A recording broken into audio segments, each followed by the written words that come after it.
Why was Abraham so adamant that Isaac never returned to his homeland? In Genesis 24, Abraham sends his servant to find a wife for his son Isaac back where he came from.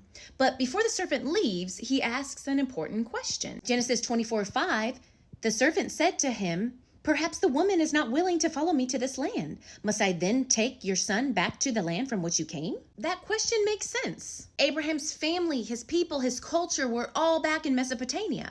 But Abraham's response stands firm. Genesis 24:6, Abraham said to him, "See to it that you do not take my son back there." Why such strong instruction? Because Abraham already had a promise from God. In Genesis 12:7, God said to Abraham, "To your offspring I will give this land." God had promised Canaan to Abraham, even though Abraham didn't know when the promise would be fulfilled. So Abraham understood something important. You don't step out of God's promise just because the timing is unclear. In Genesis 24:7, Abraham gives further instruction to the servant. He tells the servant that God will send an angel before you, and you will take a wife for my son Isaac from there.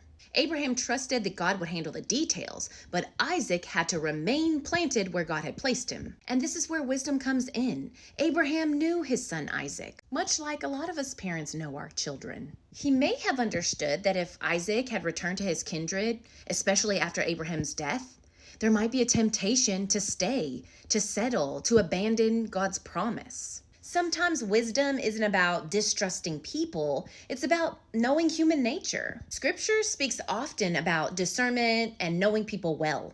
Proverbs 27:23 reads, "Know well the condition of your flocks and give attention to your herds." This isn't just talking about sheep, it's about people too.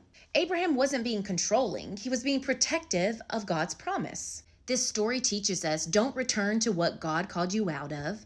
Don't compromise your future for what seems familiar. And don't assume that timing delays mean God's promise is void. Faith stays planted even when fulfillment hasn't arrived yet.